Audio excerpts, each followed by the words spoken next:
Meus irmãos, a paz do Senhor Jesus, tudo bem com vocês?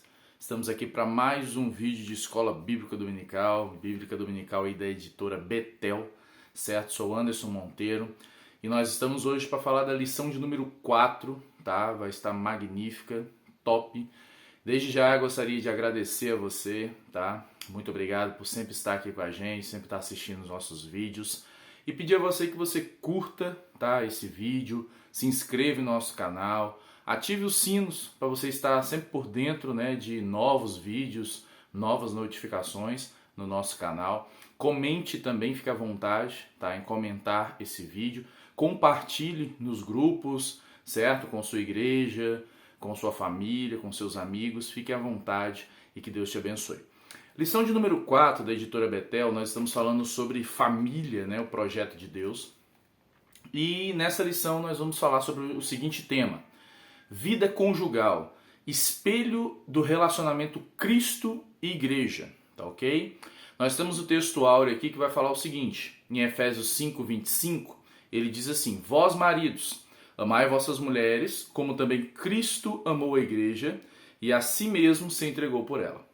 A verdade aplicada, a igreja e a família são instituições estabelecidas pelo Senhor Deus, visando o desenvolvimento de seu plano para a humanidade. Você, amigo que é professor de escola bíblica dominical, você que está aqui aprendendo com a gente, né, buscando conhecimento da palavra de Deus, estruturação, seja bem-vindo, tá ok? Você que ainda não tem a revista da Escola Bíblica Dominical, talvez você queira adquirir, você pode ir na editora Betel, pedi-la, né, via internet, ou você também pode estar ainda em uma igreja, Assembleia de Deus, Madureira, mais próxima da sua casa e participando das escolas bíblicas dominicais, tá ok? E acompanhando a gente aqui também nos vídeos que a gente tem semanalmente sobre a Escola Bíblica Dominical, tá ok, meus irmãos? Olha só, nós temos 3 objetivos nessa lição. Primeiro, apresentar a simbologia da vida conjugal. Segundo, falar sobre a criação das duas instituições, que é a igreja e família, família e igreja. Mostrar como levar a família a adorar a Deus. Nós temos um texto inicial, chamamos de texto referência, que ele está em Efésios capítulo 5, do versículo 24 ao versículo 29. Te convido você a lê-lo a partir do versículo 21 em diante para pegar um contexto melhor, tá? Que você vai entender melhor.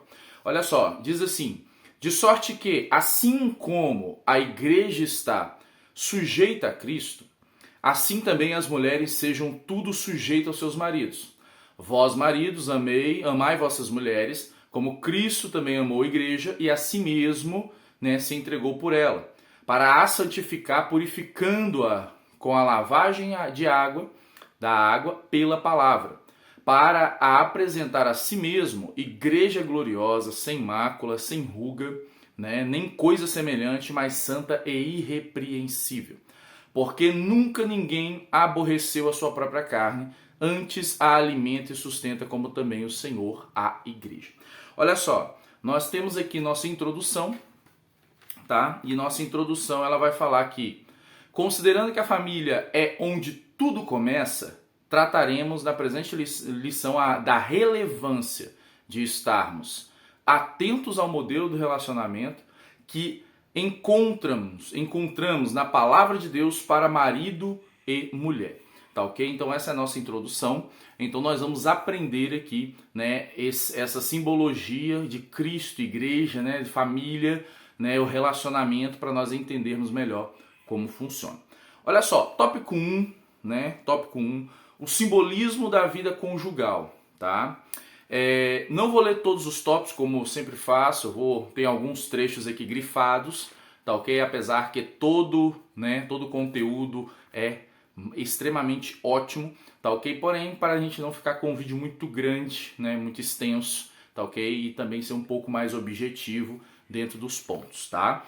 Olha só, o tópico 1 ele fala sobre o simbolismo, então ele fala o seguinte, ó, tomando como exemplo o mistério, né, de Cristo e a igreja, fica mais fácil compreender o propósito da família, que nasce com o casamento, né? E se firma numa união conjugal, certo? Uma união conjugal onde precisamos destacar o amor e o respeito.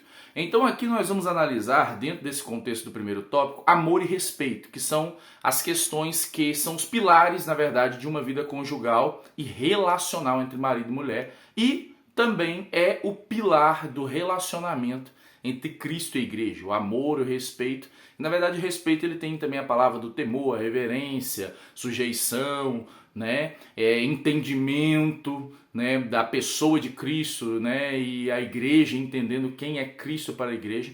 Então nós vamos ter esse entendimento aqui nesse tópico.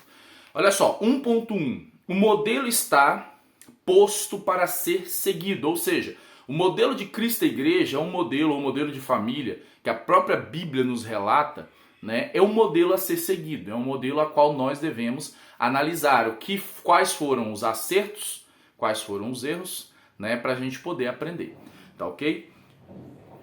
Então olha só, o apóstolo Paulo aponta o relacionamento de Cristo e a igreja como modelo para a união de marido e esposa, é o que nós vemos aqui em Efésios capítulo 5, do 22 ao 25, né, nós lemos aí no texto inicial, né, ele mostra, fazendo um paralelo da igreja acerca da mulher e de Cristo acerca do homem, né, mostrando esse relacionamento que dentro do casamento também precisa se imitar o mesmo relacionamento que Cristo tem com a igreja, com a sua igreja.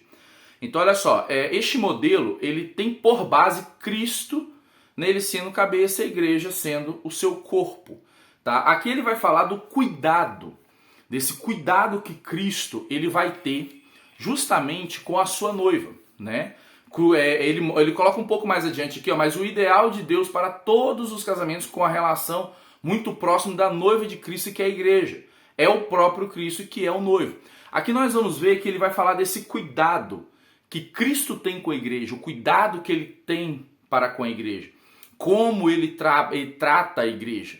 Certo? Então essa é a visão de Cristo, né? Quando o apóstolo Paulo escreve, né, aos Efésios, essa é a visão que ela é traga para o marido, como ele deve tratar a sua esposa, assim como Cristo trata a igreja, assim como Cristo se sacrificou pela igreja, assim como Cristo amou a igreja, assim como ele cuida dela, ele sustenta. Quando a gente fala desse sustento, eu sei que a gente vai falar um pouco mais para frente, né? Quando ele fala desse sustento, ele não fala só de comida, né? Só de necessidades fisiológicas. Ele está falando de um sustento emocional, a manutenção, vamos colocar essa palavra assim, uma manutenção emocional, espiritual, né? E nós vamos analisar um pouco mais adiante essas questões. Mas aqui ele está falando do cuidado que Cristo tem com a igreja. Esse relacionamento, esse cuidado, ele gera relacionamento. E vice-versa, porque na verdade não é só o marido que tem que cuidar da esposa, a esposa também tem que cuidar do marido, né? E é uma análise que nós vamos tendo, que nós vamos analisando aí, né? A forma, o exemplo que nós temos da parte de Cristo, tá ok? Então olha só, vamos para o ponto 2, o 1.2, que eles estão bem ligados, certo? Eles estão bem ligados aqui, que ele vai falar assim, o amor e o respeito firmam o casamento.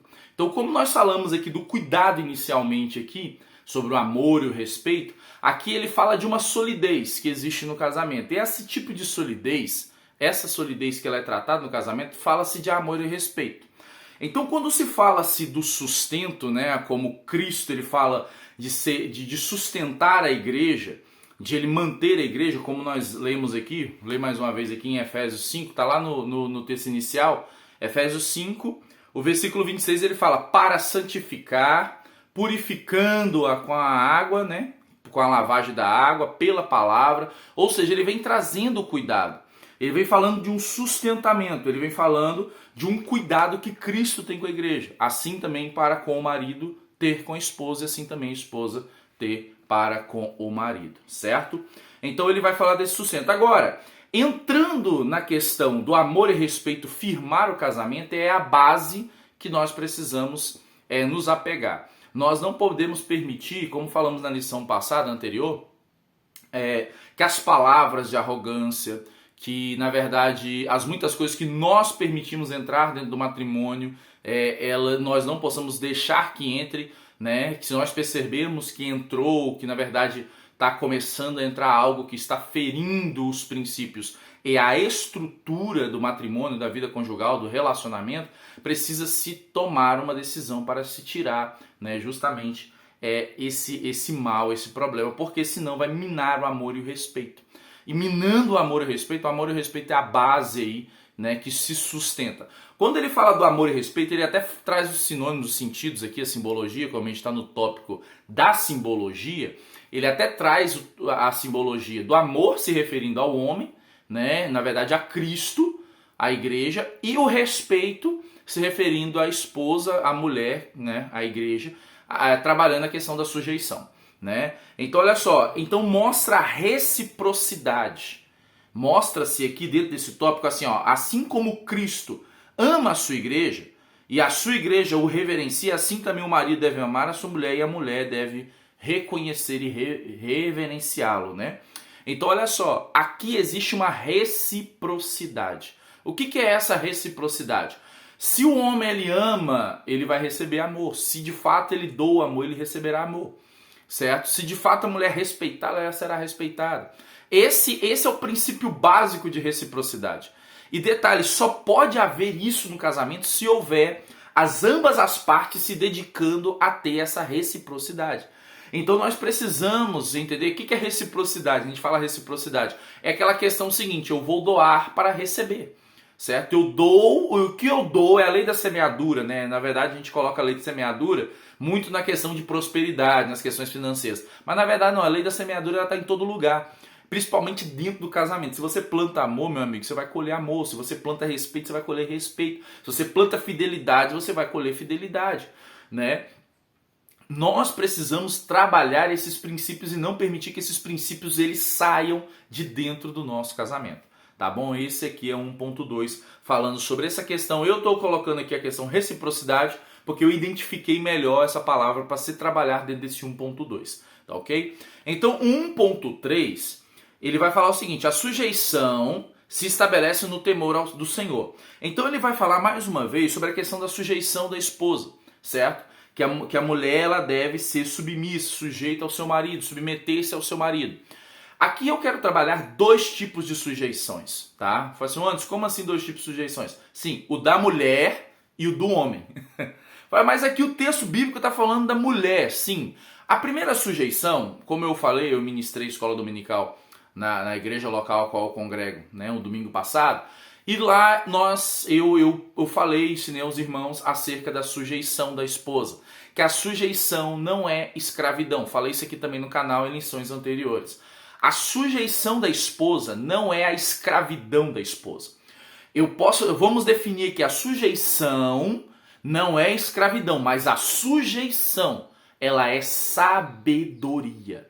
Provérbios 14:1 vai dizer que a mulher sábia, ela constrói. A mulher tola, ela destrói. Então olha só, quando a mulher ela entende o poder da sujeição, o poder de respeitar, de entender quem é o líder, que o seu esposo, respeitar o seu esposo, sua liderança e sua autoridade, ela tem o poder da sabedoria. Certo? Então a mulher, ela se torna sábia. Automaticamente, ela respeitando e ela correlacionando, né, na verdade, correspondendo, essa seria a resposta, essa seria a palavra, correspondendo ao princípio da honra, ao princípio do respeito, ela se torna sábia. E a sabedoria está sobre a mulher. A mulher tem o poder de edificar uma casa e de destruir uma casa. Ela tem esse poder. Quando a mulher vive dentro dos princípios, não é uma sujeição, não é uma escravidão, é justamente uma sabedoria. Tá bom? Agora, qual é a outra sujeição, Anderson? A outra sujeição é do homem, porque às vezes quando a gente fala de Efésios 5:21, né, até o 29, as pessoas falam, mas a mulher tem a sujeição. Sim, a mulher tem uma sujeição explícita. O homem tem uma sujeição explícita, não, por mais que não esteja escrito, mas ele tem uma sujeição. Tá bom? Que sujeição é essa? Ele tem a sujeição à palavra. Assim como a mulher tem a sujeição à palavra também, mas ela também tem a sujeição ao seu marido, o homem ele é sujeito a uma ordenança de Cristo. O homem ele é sujeito à palavra de Deus. E a palavra de Deus fala para o homem amar. A palavra de Deus fala para o homem ser um homem da mesma postura que Cristo é o homem para a igreja que é sua esposa. Então o homem também é sujeito. O homem também deve se submeter à palavra de Deus e a Cristo. Então, ou seja, não tem só essa de, minha mulher é submissa a mim, sim, e nós homens somos submissos a Cristo. E nós devemos fazer do jeito que Cristo manda fazer. Olha, é para você amar sua esposa, então nós vamos obedecer a Cristo. Porque é o seguinte, analise comigo, toda hierarquia tem alguém em cima, certo? Eu não estou falando aqui que a mulher ela está numa questão hierárquica, tá ok? Até porque a sujeição da mulher não a coloca abaixo do homem. Nunca foi esse o ensino bíblico e nunca será. Fora disso, é heresia. A mulher está no mesmo patamar que o homem. A mulher tem o mesmo valor para Cristo, a mulher tem o mesmo valor para Deus, assim como o homem. Todos têm o mesmo valor. Porém, cada um tem o seu dever diferente. O homem ele tem o dever de amar a mulher como Cristo ama. E a mulher tem o dever de se submeter ao seu marido como a igreja se submete a Cristo. Você está entendendo? Então, ou seja, nós precisamos distinguir e entender que deveres são deveres, valores são valores, e os valores são iguais. Homem e mulher têm o mesmo valor em Cristo, são os mesmos, são filhos de Deus, são co-herdeiros, são pessoas que estão cotadas dentro das promessas de Deus, são as mesmas coisas para os dois, mas os deveres são diferentes. As funções são diferentes, então nós precisamos analisar essas questões e entender, mais uma vez eu bato na tecla, sujeição não é escravidão, sujeição é sabedoria, e sabedoria para a mulher quando ela encontra um poder, tá ok? Sempre a Bíblia vai se relacionar a mulher à sabedoria. Se eu não me engano, me fugiu a memória, Provérbios 18 ou 19, vai falar que a herança de uma casa, a herança de herdades, de possessões, vem dos pais. Mas a mulher sábia vem do Senhor. Olha só para você ver. Todas as vezes que ele compara a sabedoria, ele compara com uma mulher. Ou seja, então Deus ele outorgou a uma mulher que vive princípios de sujeição, submissa, auxiliadora, ele outorgou a sabedoria a essa mulher. Certo? Então a mulher ela tem um poder da sabedoria quando ela vive a sujeição, ela vive os princípios que a Bíblia lhe dá. Ela cumpre com os deveres que a Bíblia pede para que ela cumpra. E o homem também, ele vive a reciprocidade e a honra quando ele cumpre os princípios que a Bíblia o pede para cumprir. Tá ok, meus irmãos? É sobre isso. Fechando esse ponto aqui para nós podermos entrar para o tópico 2. Tá ok? Tópico 2, a criação de duas instituições. Aqui ele vai falar da instituição família e a instituição igreja. Essa aqui é a introdução que ele vai trabalhar aqui. Instituição família e igreja são duas instituições feitas pelo próprio Deus, criadas pelo próprio Deus. Tá ok? A família é um modelo de relacionamento. A igreja, nós percebemos que temos inúmeras famílias, mas a igreja é o corpo de Cristo, é a noiva de Cristo. Tá? Então olha só, ele vai falar assim que são duas instituições, são duas, uma criada lá em Gênesis 2:18, a outra após a crucificação de Cristo Jesus, Cristo veio trazer e instaurar mesmo, lá em Mateus o comentarista cita Mateus 16:18, quando ele fala com Pedro que sobre esta pedra eu edificaria a minha igreja, as portas do inferno não prevalecerão sobre ela. Então ele está falando sobre edificar a igreja, edificar a sua noiva. Ele faz uma comparação da sua noiva, a noiva de Cristo, tá ok? Então nós vamos analisar isso aqui, olha só. As duas instituições são relacionais, seja igreja, seja família. E o casamento é o expresso testemunho deste relacionamento. Então quando nós mostramos como é o relacionamento de Cristo com a igreja, a gente vê isso dentro do casamento. Eu posso ousar dizer uma coisa aqui que é até pesado dizer, mas às vezes como é o seu casamento é a forma como é você como igreja, tá? Grave isso aí porque isso é forte. Como é o seu casamento é a forma que nós somos como igreja. É a forma que a gente trata a igreja, é a forma como a gente anda e se manifesta, se movimenta na igreja, é a forma que a gente é no casamento. Porque na verdade a família e a igreja elas estão relacionadas. Porque a família é o modo relacional, tanto que acho que um pouco mais à frente aqui nós vamos analisar sobre a questão de Timóteo, lá em 2 Timóteo, se não me engano, capítulo 2. Paulo vai instruir Timóteo falando que o obreiro que ele deve governar bem a sua casa, porque se ele não governa bem a sua casa, como que ele pode governar a igreja, tomar conta da igreja de Deus, tá entendendo? Então, ou seja, como você é na sua casa, no seu casamento, você é na sua igreja. Pode ter certeza disso. Você vai tratar Cristo e a igreja da mesma maneira, né? Tem homens que são arrogantes com as esposas, no púlpito são arrogantes. Tá entendendo? Então a gente, né, pode ser que se maqueie um pouco, né? Mas a gente precisa analisar essas questões, porque essas instituições, por mais distintas um pouco que seja, elas estão ligadas, interligadas ao relacionamento com Cristo, certo? Se o Cristo ele fala para um homem amar a esposa como ele amou, e a mulher respeitar o esposo como a igreja respeita, ele está fazendo uma associação. Ele está fazendo uma comparação, que a igreja é como o casamento. Que a igreja de Cristo é como o casamento, é como o lar, né? Por isso que a gente fala que nosso lar tem que ser um pedacinho do céu, né? Como relacionamento com Cristo. Enfim, tá entendendo isso aqui? Pegou o mistério, falar que nem o outro, né? Show! Então olha só, o 2.1 fala da relação entre igreja e família, nós acabamos de falar aqui, né? Que deve haver uma íntima relação entre família e igreja. A igreja é composta de famílias que reúnem, a igreja precisa de programações que envolvam a família, lógico, precisa se investir em famílias, né, investir em casais, né, porque querendo ou não, irmãos, são muitos ataques, eu e minha esposa, nós somos, pela misericórdia de Deus, nós estamos aí tomando conta de ministério de casais também, né, trabalhando com as questões de casais, e são muitos desafios, né, nós estamos tentando trabalhar muitas coisas, são muitos desafios, e esses desafios, né, que a gente analisa, a gente vai visualizando muitas coisas que são necessárias se fazer, as preocupações que se tem, as orações, as intercessões, né, as famílias que nós acompanhamos. Então, assim, nós precisamos ter, sim, programações que envolvam famílias e que traga a família para o ambiente da igreja, né, para o ambiente da glória de Deus, para que essa família seja impactada, né? Deve haver uma reciprocidade, né, que a família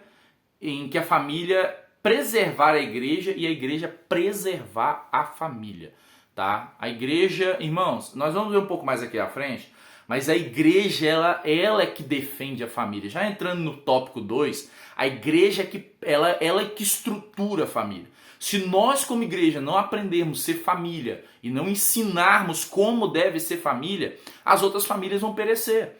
Porque a única instituição no mundo que possa defender a família é a igreja. Não tente pensar que presidente, governadores, deputados, pessoas assim, eles vão defender a família, por mais que tente falar alguma coisa, irmãos, a responsabilidade toda, não é parcial, das famílias do mundo estão sobre os ombros da igreja. Quando Deus ele libera uma promessa sobre Abraão, olha só, em ti serão benditas, ou seja, serão abençoadas todas as famílias da terra, ele colocou sobre os ombros de Abraão, fala assim, cara, todas as famílias vão ser benditas através de você. Todas elas vão ser abençoadas através da sua descendência, que veio Cristo. E Cristo, ele instituiu a sua noiva, a sua igreja. E a sua igreja propaga Cristo, certo? A sua igreja propaga os ensinamentos de Cristo. A sua igreja propaga, ela anuncia, ela defende o evangelho de Cristo. Então cabe a quem defender a família, que é a instituição também de Deus e de Cristo? A igreja. Então nós, como igreja, nós temos que defender e ensinar os princípios da família. Não adianta mais fazer vista grossa, olhar, achar que não deve. Isso é muito chato, já ouvi falar disso muitas vezes. Pois é, tem que ouvir todos os dias, todas as vezes, porque na verdade nós precisamos defender a nossa família. É nossa família, está sobre nossa responsabilidade, sobre os nossos cuidados. A igreja precisa despertar e acordar sobre essas questões, os inúmeros ataques que existem à família, né, desde o longo dos anos, e agora está cada vez mais crescendo, tá ok? Então vamos lá. Olha só, o 2.2, a igreja como defensora da família, é o que eu acabei de falar aqui. Nós somos defensores. A principal instituição responsável por isso é a igreja, irmãos. Não tem como correr, tá bom? Então 2.2 aqui, ó, fala sobre isso. Os ataques vêm de todos os lados para destruir os valores cristãos. Ou seja, quem vai defender o valor cristão, irmão, se não for a igreja?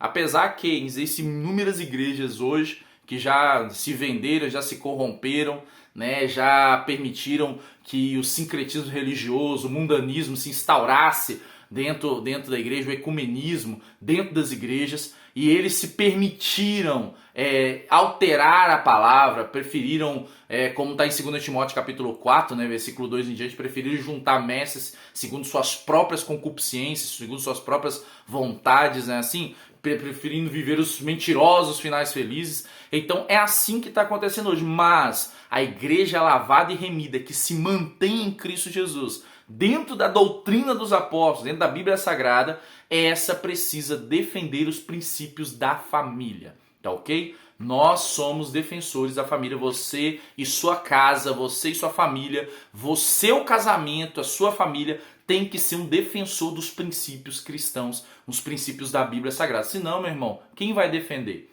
Você está achando que alguém no mundo vai defender sua família? Se não for a igreja, se não for Cristo, ninguém. Se não for a igreja propagando os princípios e aprendendo com o Espírito Santo, com a palavra de Deus, ninguém vai conseguir. Tá ok? Show! Vamos fechar aqui. Vamos para o 2.3, a família como promotora da igreja, ou seja, a família promove princípios para outras famílias. Se a sua família, antes minha família está desestruturada, está acontecendo isso, assim, que procura a igreja. Porque esse ponto aqui ele vai falar o seguinte, ainda que a gente vai chegar no outro tópico falando disso, mas eu vou dar uma pincelada, que a família é o testemunho da boa obra de Deus.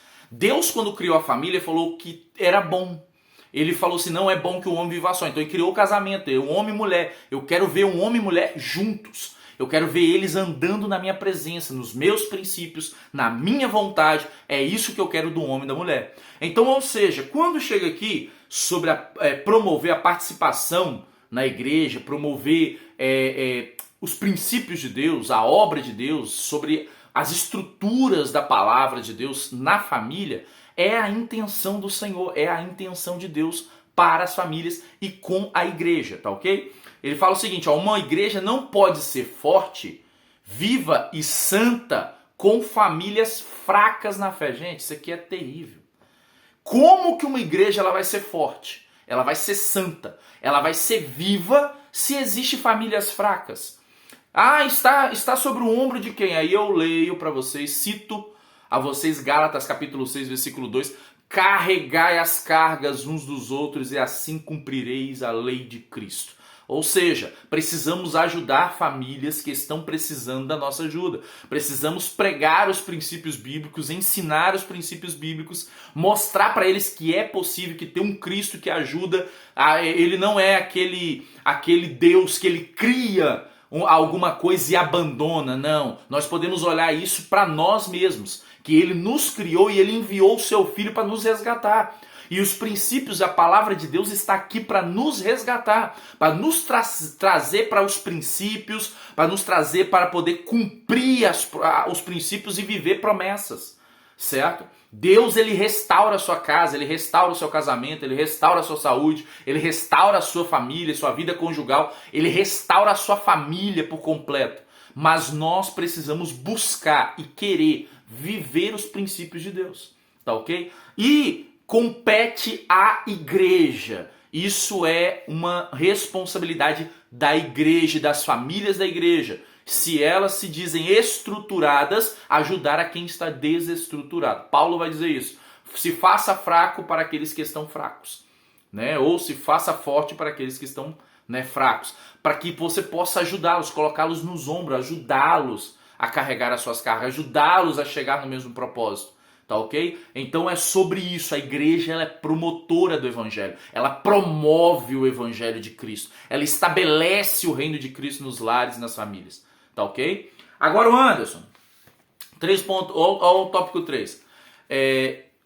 Como como que uma família ela pode ser restaurada, ela pode voltar a viver princípios. Aí existe esse tópico 3 que eu achei magnífico, levando a família a adorar a Deus.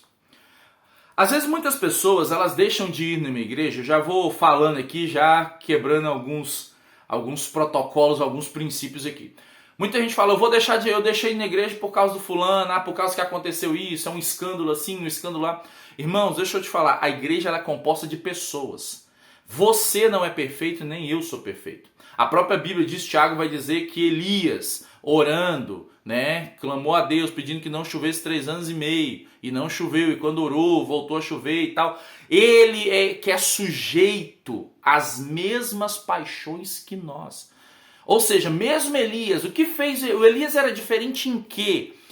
A diferença de Elias é que ele cumpriu as ordens de Deus, ele viveu os propósitos de Deus, certo? Mesmo com toda a dificuldade, com todos os problemas. Mas deixa eu te dizer uma coisa, nós somos sujeitos a erros. Se você for olhar para uma pessoa por causa de erros, meu irmão, você não vai em igreja nenhuma e é capaz de nem ir para o céu.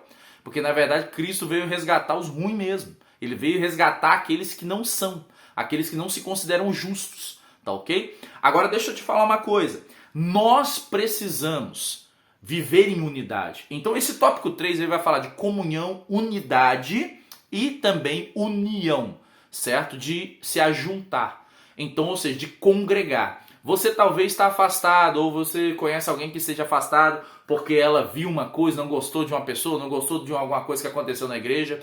Deixa eu te dizer, você precisa relevar esses tipos de coisas, porque na verdade Deus se manifesta no meio da sua igreja, tá? Deus se manifesta. Se ele não se manifestasse, ele não instituiria a sua igreja. O próprio Cristo disse, onde tiver 2 ou 3, 2 ou mais, em meu nome, reunidos em meu nome, eu estarei no meio.